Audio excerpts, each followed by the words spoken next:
नमस्कार दोस्तों, स्वागत है आपका अपने चैनल एजू पावर पर।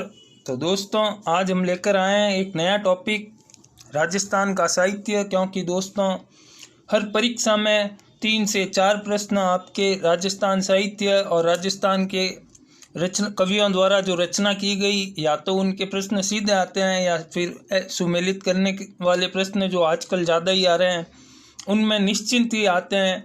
और इसका अगर आपको केवल देखना ही हो तो ग्राम सेवक प्री और ग्राम सेवक मेंस का पेपर आप एक बार देख लीजिएगा। 6 प्रश्न दोनों पेपर में 6 प्रश्न पूछे गए दोस्तों किताबों से, इसलिए आपके लिए अलग से पूरा टॉपिक लेकर आए हैं राजस्थान का साहित्य। इसमें भी दोस्तों अलग से स्पेशली डिज़ाइन किया हुआ है वनपाल के लिए। इसके अलावा भी आप अगर यह वीडियो एक बार देख लोगे, कंप्लीट लास्ट तक बने रहोगे हमारे साथ, तो यह मेरी गारंटी है दोस्तों कि आपके किताबों से आने वाले कोई भी क्वेश्चन में गलती होने की कोई संभावना नहीं है और 5 से 6 नंबर आपके हर परीक्षा में पक्के होंगे, ये गारंटी है मेरी दोस्तों। तो अब आइए शुरू करते हैं राजस्थान का साहित्य। राजस्थान का साहित्य शुरू करने से पहले दोस्तों हम देखते हैं कि राजस्थान में कौन कौन सी भाषाएं प्रचलित है। तो ये दोस्तों हमारा राजस्थान है, यह पश्चिमी राजस्थान दोस्तों। यहाँ पर डिंगल भाषा, और ये पूर्वी राजस्थान में और ब्रज में दोस्तों पिंगल भाषा बोली जाती है। इसके अलावा दोस्तों यहाँ पर अलग अलग बोलियां हैं, जैसे यहाँ वागड़ी बोली जाती है, यहाँ पर तोरावाटी बोली जाती है। इस प्रकार दोस्तों अलग अलग भाषाएं हैं। बोलियां पे अलग से टॉपिक बनाएंगे। आज केवल साहित्य की बात करें तो साहित्य 2 भाषाओं में ही है। पश्चिमी राजस्थान में चारणों द्वारा डिंगल भाषा में साहित्य लिखा हुआ है और पूर्वी राजस्थान में भाटों द्वारा पिंगल भाषा में। तो आइए दोस्तों अब शुरू करते हैं हम हमारा टॉपिक। तो दोस्तों, जैसा मैंने आपको बताया था कि राजस्थान की महत्वपूर्ण भाषा अधिक क्षेत्रफल में फैली डिंगल भाषा है। क्योंकि पश्चिमी राजस्थान बड़ा क्षेत्र है, यहाँ पर रियासतें बड़ी थी। पूर्वी राजस्थान में एक जयपुर रियासत के अधीन आधे से ज़्यादा पूर्वी राजस्थान आता था, किंतु यहाँ पर जोधपुर विस्तृत रियासत, उसके बाद जैसलमेर खुद अलग से विस्तृत, उसके बाद बीकानेर, फिर जालोर। तो यह दोस्तों बड़ा क्षेत्र था, इसलिए यह भाषा भी अत्यधिक फैली। इसमें दोस्तों जब जो अत्यधिक कविताएं उस समय लिखी जाती थी, तो राजा जब युद्ध में जाते थे, उनको जोश दिलाने के लिए या उनका कॉन्फिडेंस बनाए रखने के लिए वीर रस में कविताएं लिखी जाती थी, उनको इतिहास बताया जाता था। इसलिए डिंगल काव्य वीर रस में अत्यधिक रचनाएं हैं। डिंगल भाषा दोस्तों प्राकृत भाषा से बनी, यानी कि जो हमारी बोलचाल की भाषाएं थी पहले की पूर्वजों की, उनकी भाषा से। और पिंगल भाषा जो है दोस्तों संस्कृत से बनी। इसके अलावा मैं दोस्तों आपको केवल ये पॉइंट बता रहा हूँ जो इम्पोर्टेंट होंगे, आपको वही बताऊँगा। वैसे तो मैंने फ़िल्टर करके नोट्स तैयार किए हैं, और भी जो हम छोड़ सकते हैं वो छोड़ने का मैं आपको इसमें पूरा बताऊँगा।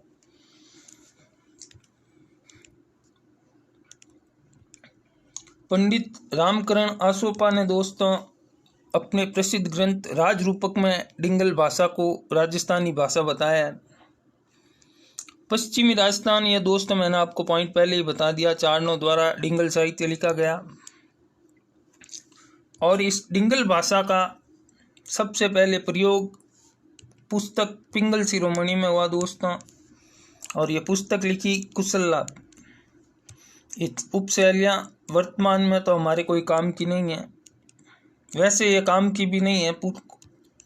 जैन शैली जो जैन संतों द्वारा लिखी गई, चारण शैली जो चारण कवियों द्वारा लिखी गई, लौकिक शैली जो आम जनता द्वारा आम बोलचाल में बोली जाती है। इसके अलावा जो साधु संतों द्वारा लिखी गई उसे संत शैली कहा गया। और यह पिंगल ब्रज भाषा है, तो ये दोस्तों अत्यधिक तो अलवर, भरतपुर और धौलपुर में ही इसका चलन है वैसे देखा जाए, और उससे ज़्यादा फिर ब्रज में इसका चलन है। यह संस्कृत से बनी और पिंगल से ही ब्रज तथा खड़ी दोस्तों हरियाणवी भाषा जो है उसे खड़ी कहा जाता है।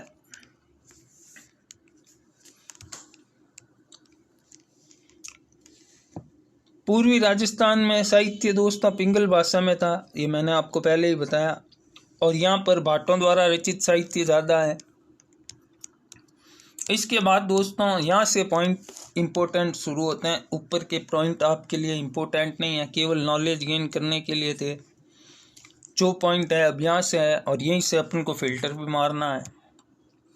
जैसे दोस्तों पहला पॉइंट है, यह वेरी वेरी इम्पोर्टेंट है, वेरी वेरी इम्पोर्टेंट। राजस्थान का कालिदास किसे कहा जाता है? मैं जानता हूँ बहुत सारे बच्चे इस प्रश्न का जवाब दे सकते हैं, माँ कवि माँ को। इसके अलावा मूणोत नैन सिंह ने राजपूताने का अबुल फजल किसे कहा, ये मैं आपको बाद में बताऊंगा। पहले आप मेरे को कमेंट करके बताएं। अगर आप वीडियो पूरा देखेंगे तो आप उत्तर जान ही जाएंगे। इसके अलावा दोस्तों यह अगर कोई अच्छा प्रश्न पूछा जाता है जो हर एग्जाम में 2 से 3 है, उसमें मुंशी देवी प्रसाद का प्रश्न आता है तो मारवाड़ राज्य के कानून निर्माता कौन थे? तो मुंशी देवी प्रसाद। यह दोस्तों इम्पोर्टेंट नहीं, आधुनिक इतिहास का उन्नयन। कानून की माता उपनाम किसे दिया गया? यह प्रश्न तो पूछा जा चुका है, तो मुंशी देवी प्रसाद। यह दोस्तों पॉइंट इम्पोर्टेंट है, किंतु मैंने कलर चेंज नहीं किया क्योंकि राजस्थान पढ़ने वाले, किसी भी छोटे से छोटे एग्जाम की तैयारी करने वाले को पहला पॉइंट यही पता है कि राजस्थान का प्रथम इतिहासकार, राजस्थान के इतिहास का जनक घोड़ेवाला बाबा तो कर्नल टॉड को कहा जाता है। ये पॉइंट दोस्तों अब डिस्कस करने लायक है नहीं। राजस्थानी भाषा का यह दोस्तों पॉइंट इम्पोर्टेंट है, किंतु यह अगर आप प्रवक्ता स्तर की परीक्षा देते हैं तो उसमें आता है तो सीताराम लालस द्वारा रचित राजस्थान व्याकरण। इसके अलावा ये पूछा नहीं जाता, और ये प्रवक्ता में तो पूछा गया है दोस्तों। इसके अलावा यह दोस्तों इम्पोर्टेंट है, संगीत का विश्वकोश कृष्णानंद व्यास द्वारा रचित राग कल्पद्रुम। ये 2 इम्पोर्टेंट है। राग कल्पद्रुम की रचना किसके द्वारा की गई? कृष्णानंद व्यास के द्वारा। ये दोस्तों इम्पोर्टेंट नहीं है। राजस्थान का पहला उपन्यास अंबिका दत्त व्यास द्वारा रचित अबलाओं का इंसाफ है। ये दोस्तों इसके अलावा एक पॉइंट मैं भूल गया हूँ जो आपको बता देता हूँ दोस्तों। पहली मारवाड़ी फिल्म जो बनी थी वो थी नजराना। ये दोस्तों एक पॉइंट इम्पोर्टेंट है। इसके अलावा कनक सुंदरी के रचयिता शिवचंद्र भरतिया है। इसके बाद दोस्तों ये श्यामल दास वेरी वेरी इम्पोर्टेंट है। इनकी उपाधियाँ इम्पोर्टेंट है, इनकी रचना इम्पोर्टेंट है। श्यामल दास ने दोस्तों वीर विनोद की रचना की थी, और श्यामल दास जो कि भीलवाड़ा के आहड़ गांव में के निवासी थे, उन्हें केसरे हिंद की उपाधि, कवि राजा की उपाधि और माँ महोपाध्याय की उपाधि भी थी दोस्तों, किंतु इन्हें आज की तारीख में कवि राजा श्यामल दास कह के ही संबोधित किया जाता है। इसके अलावा एक कैरेक्टर है दोस्तों पीथल और पाथल, महाराणा प्रताप और पृथ्वीराज राठौड़। तो उन पृथ्वीराज राठौड़ को टेसीटोरी द्वारा एक उपमा दी गई थी, वह थी डिंगल का हैरोस। हिंदी भाषा में पहली बार प्राचीन लिपि माला लिखकर जिन्होंने अपना नाम गिनीज वर्ल्ड बुक में दर्ज करवाया, वो दोस्तों बहुत जाने माने इतिहासकार है जिन्हें हम कई बार पढ़ चुके हैं। वह है गौरी शंकर हीराचंद ओझा। अब बात करें दोस्तों तो कुछ इम्पोर्टेंट पॉइंट है।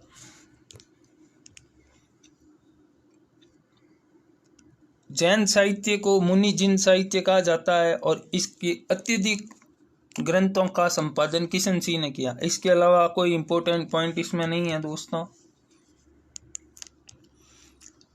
राजस्थान साहित्य का प्रथम सम्मेलन 1944 में हुआ दोस्तों। राजस्थानी साहित्य और राजस्थानी भाषा अलग है और राजस्थानी बोलियां अलग अलग है।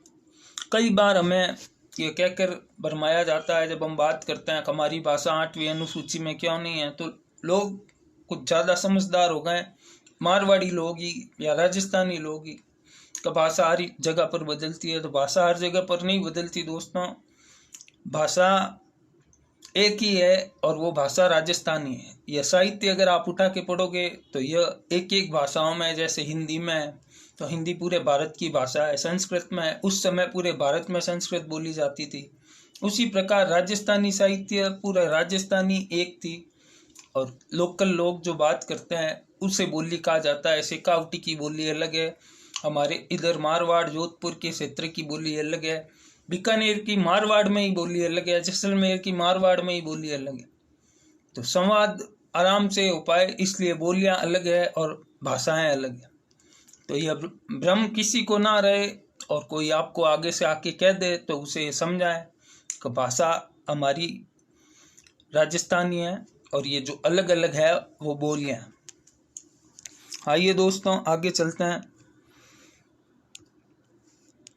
दोस्तों मध्यकाल में जो गद्य में लेख लिखे जाते थे या विवरण लिखा जाता था या वर्णन लिखा जाता था उसे ख्यात कहा जाता है। इसमें दोस्तों अगर ख्यात की बात करें तो सबसे इम्पोर्टेंट है मूणोत नैण सिंह। ये जोधपुर के थे दोस्तों जसवंत सिंह के समय, और बाद में जसवंत सिंह जब पढ़ते हैं हम तो उसमें जानते ही हैं जसवंत सिंह ने इन पर शक करके इनकी हत्या करवा दी थी। इन्होंने राजस्थान मारवाड़ का गजेटियर भी जारी किया है। इसके बाद दोस्तों पुरस्कार जो राजस्थान सरकार देती है, राजस्थान रत्न पुरस्कार, इसका दायरा पिछले 2 सालों में बढ़ाया है। उससे पहले केवल साहित्य एवं कला संस्कृति के क्षेत्र में दिया जाता था। इस साल जो दिए गए हैं दोस्तों 2022 के, वह मैंने आपके लिए यहाँ पर ऐड कर दिए हैं। करंट का एक क्वेश्चन आपके कवर किया है। तो किस किस को दिया है, अभी न्यायाधीश दलबीर भंडारी को दिया गया है दोस्तों, RM लोढ़ा को दिया गया है, उद्योगपति अनिल अग्रवाल को दिया गया है, LN मित्तल को दिया गया है, शिनकाफ निजाम को दिया गया है और KC मालू को दिया गया है। इसमें दोस्तों शिनकाफ निजाम और KC मालू को साहित्य के क्षेत्र में, मित्तल और अग्रवाल जी को व्यापार के क्षेत्र में दिया गया है। इसके अलावा दलबीर भंडारी जो अंतर्राष्ट्रीय न्यायालय के न्यायाधीश रहे और RM लोढ़ा राजस्थान हाईकोर्ट सर्वोच्च न्यायालय के सुप्रीम कोर्ट के भी जज रहे। दलबीर भंडारी न्यायाधीश RM लोढ़ा शिनकाफ निजाम जोधपुर के निवासी है दोस्तों। इसके अलावा राजस्थानी भाषा की एक पत्रिका निकलती है मरुवाणी। राजस्थान सरकार द्वारा एक पुस्तक प्रकाशित की गई थी जिसका नाम था देश के दीवाने। यह भी एक परीक्षा में पूछा जा चुका है। तो यह किसे समर्पित थी? तो राज्य के सेनानियों की कीर्ति कथाएं थी। ये दोस्तों अभी तक पूछा नहीं गया है किंतु यह इम्पोर्टेंट हो सकता है। राजस्थानी भाषा में रामायण के रचयिता संत हनुमंत किंकर थे दोस्तों। अब बात करते हैं दोस्तों पर्टिकुलर पुस्तक की और उस पुस्तक में क्या विशेषता है या जो प्रश्न पूछा गया है वो मैंने इसमें ऐड किया है। कई जगह पर मैंने सीधी पुस्तक के रचयिता और उसका नाम लिखा है। जैसे पहली किताब है दोस्तों पृथ्वीराज रासो। यह किसके द्वारा लिखी गई? चंद बरदाई। यह भाषा पिंगल भाषा का ग्रंथ है। यह हिंदी भाषा का प्रथम महाकाव्य है और इसे पूरा किसने किया है? यह दोस्तों प्रश्न 2 बार पूछा जा चुका है। तो यह पूरा किया था जलन ने। इसके बाद है दोस्तों पृथ्वीराज विजय। तो वह लिखी थी जयानक ने। ये दोस्तों अभी तो ये दोनों पुस्तकें वेरी इंपॉर्टेंट है, बार बार प्रश्न पूछा जा रहा है। तो पृथ्वीराज विजय लिखी थी जयानक ने और यह प्रश्न एक बार पूछा जा चुका है। जयानक ने पृथ्वीराज विजय की रचना कहाँ की? तो पुष्कर में की। इसके बाद दोस्तों हामिर पर तो एक पर ही 3-4 किताबें आती है, तो उनमें आपको एक एक याद रखनी है। जैसे हमीर रासो सारंगधर ने, हमीर महाकाव्य नयन चंद्र सूरी ने। और हमीर महाकाव्य में किसका वर्णन मिलता है? तो दोस्तों हमीर महाकाव्य में हमीर देव चौहान का वर्णन मिलता है। इसके बाद दोस्तों खुमान रासो, ये वैसे तो दोस्तों अब तक पूछा नहीं गया है किंतु ये इम्पोर्टेंट तो है। दौलत विजय द्वारा इनकी रचना दोस्तों मेवाड़ राजवंश के वंश की है और कहाँ तक है? बप्पा रावल तक की वंशावली तक है। उसके बाद का खुमान रासो में जिक्र नहीं है। ये दोस्तों वेरी वेरी इंपॉर्टेंट है, लगातार पूछ रही है आरपीएससी इस पर। तो बिसलदेव रासो एक कांस्टेंट 3 पेपर में आया है दोस्तों, उसमें से 2 आरपीएससी के और 1 आरएसएम एसएसबी का है। और इस साल की बात कर रहा हूँ मैं, 21 और 22 की। तो इसमें दोस्तों ये महिला का पात्र का नाम राजमती इतना इम्पोर्टेंट नहीं है, इसमें विग्रहराज चतुर्थ का वर्णन है, ये इम्पोर्टेंट है। और बिसलदेव रासो किसके द्वारा रचना की गई? तो बिसलदेव रासो की रचना नरपति नाल द्वारा की गई। इसके बाद संगत रासो, ये गिरधर जी आसिया द्वारा। और इन्होंने दोस्तों शक्ति सिंह जो कि महाराणा प्रताप के भाई थे, उनके चरित्र का वर्णन किया है। इसके बाद ये दोस्तों वेरी वेरी इंपॉर्टेंट है, हरिकेली नाटक। और यह इतिहास में हमने कई बार पढ़ा है किंतु हम भूल जाते हैं। यह घटना मेरे खुद के साथ हो रखी है, इसलिए मैं मानता हूँ कि लगभग सबके साथ हुई होगी। कई हजारों बार पढ़ते हैं किंतु कभी कभी परीक्षा हॉल में कंडीशन हमारी हौच पौच हो जाती है और हम छोड़ देते हैं, गलत अटेंड कर लेते हैं या फिर रिव्यू के लिए रखते हैं और टाइम खत्म हो जाता है। तो हरिकेली नाटक विग्रहराज चतुर्थ द्वारा लिखा गया। इसके बाद राम रासो इम्पोर्टेंट नहीं है, माधवदास द्वारा लिखा गया। बुद्धि रासो, ये दोस्तों सीधा प्रश्न बनता है, मुस्लिम कवि द्वारा पंचतंत्र पर रचित पुस्तक। तो बुद्धि रासो, और वो कवि कौन थे? जान कवि। ये दोस्तों सवाल आरपीएससी ने पूछ रखा है। बीकानेर राठौड़ों के राज्य का उच्च कोटि का वर्णन किसमें है? तो वह दयाल दास श्री ख्यात में है, जिसे बीकानेर के राठौड़ों की ख्यात भी कहा जाता है। क्योंकि दोस्तों पृथ्वीराज राठौड़ की पुस्तक में भी बीकानेर का शासन लिखा हुआ है किंतु दयाल दास श्री ख्यात इम्पोर्टेंट है। इसके बाद है बाकीदास की ख्यात, यहाँ पर जोधपुर राज्य का वर्णन है। और इस रचना में ही दोस्तों गिरी सुमेल के युद्ध जो शेरशाह सूरी और मालदेव के बीच हुआ, जहाँ शेरशाह ने कहा था एक मुट्ठी बाजरे के चक्कर में हिंदुस्तान की बादशाहत खो बैठा। इसके अलावा दोस्तों ये प्रश्न पूछा जा चुका है कि यह गीत किसकी रचना है? 2-3 गीत आपको याद रखने हैं, जैसे आयो अंग्रेज मुल्क रे ऊपर बाकीदास द्वारा लिखा गया। झंडा गीत किसके द्वारा लिखा गया? ये तो आधुनिक इतिहास है, आप मेरे को कमेंट कर बताएं। इसके अलावा प्रलय प्रतीक्षा, नमो नमः, यह हीरालाल शास्त्री द्वारा। ये 3 गीत तो दोस्तों वेरी वेरी इंपॉर्टेंट है। इसके बाद नैण सीरी ख्यात, मूणोत नैण सी, जो राजस्थान के जोधपुर के राजकवि भी थे और मंत्री भी थे जसवंत सिंह के।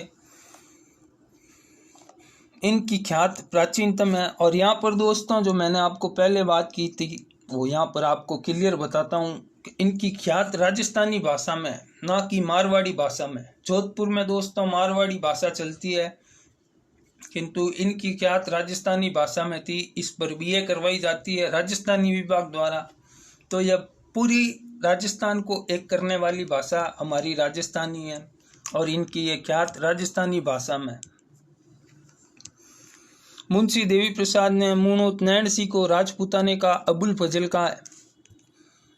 ये तो दोस्तों मुंशी देवी प्रसाद ने क्या कहा ये इम्पोर्टेंट नहीं है किंतु यह प्रश्न तो सीधा बार बार पूछा जा चुका है। राजपूताने का अबुल फजल किसे कहा जाता है? तो मूणोत नैण सी को कहा जाता है। और इनकी एक और पुस्तक है दोस्तों, ये भी बार बार पूछी जा चुकी है, मारवाड़ परगनारी विगत, मूणोत नैण सी। और यह प्रश्न भी सीधा पूछा जा चुका है, मारवाड़ गजेट, राजस्थान का गजेटियर किस पुस्तक को कहा जाता है? तो वह मारवाड़ परगनारी विगत है और उसके लेखक मुनोत नैन सिंह। इसके बाद श्रृंगारहार अमीर ने लिखा। ये दोस्तों यहाँ पर बहुत इम्पोर्टेंट है। वेली कृष्ण रुक्मणी री और एक और पुस्तक गंगा लहरी। गंगा लहरी इम्पोर्टेंट नहीं है दोस्तों, वेली कृष्ण रुक्मणी री बहुत इम्पोर्टेंट है और इसके रचयिता थे बीकानेर के राजा पृथ्वीराज राठौड़, जिन्हें पित्तल भी कहा जाता था। और कन्हैयालाल सेठिया की एक बहुत चर्चित रचना है पित्तल और पातल, हरे घासरी रोटी इज्जत बन विलावड़ू ले भाग्यो। वो रचना में जो पित्तल का कैरेक्टर है वह पृथ्वीराज राठौड़ ही है। इस ग्रंथ को दोस्तों 5वां वेद और 19वां पुराण भी कहा जाता है, वेली कृष्ण रुक्मणी री। इसकी रचना पृथ्वीराज राठौड़ ने घाघरोन दुर्ग में, अब यहाँ पर दोस्तों उत्तरी मारवाड़ी भाषा में की।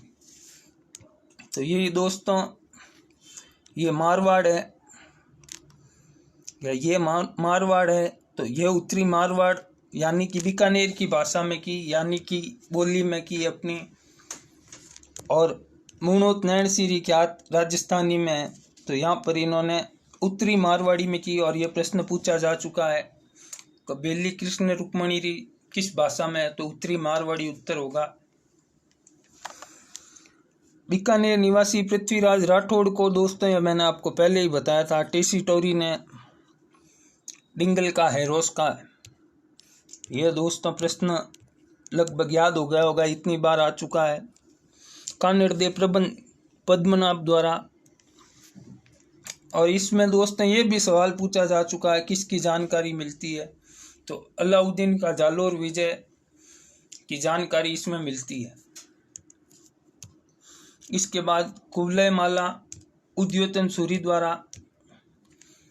इसमें दोस्तों सर्वप्रथम बार मरु भाषा का वर्णन मिला। मरु भाषा यानी कि बाड़मेर, जैसलमेर, जैसलमेर तो वैसे नहीं है प्रॉपर देखा जाए तो, बाड़मेर, जालोर, रानीवाड़ा, गुजरात का कुछ क्षेत्र, वहाँ पर जो भाषा बोली जाती है उसे मरु भाषा भी कह सकते हैं। वैसे मरुस्थल की पूरी भाषा को मरु भाषा कहते हैं, किंतु सर्वप्रथम इसका वर्णन कुवलय माला में मिला। ये दोस्तों पटवारी और ग्राम सेवक दोनों में ये प्रश्न पूछा गया। राव जयसिंह रोचन, तो राव जयसिंह रोचन लिखा गया दोस्तों बिट्टू सूजा द्वारा। यह बीकानेर का काव्य ग्रंथ है। राज रूपक वेरी वेरी इंपॉर्टेंट है दोस्तों, कवि वीरबाण द्वारा। ये दोस्तों इंपॉर्टेंट तो वैसे नहीं है, किंतु ये अभय सिंह के बारे में बता दूं, ये वही है जिनके काल में खेजड़ली की घटना हुई। इसके बाद है दोस्तों, ये मेरे हिसाब से तो पूरे भारत को याद है किसके द्वारा लिखी गई, पद्मावत या मलिक मोहम्मद जायसी द्वारा लिखी गई।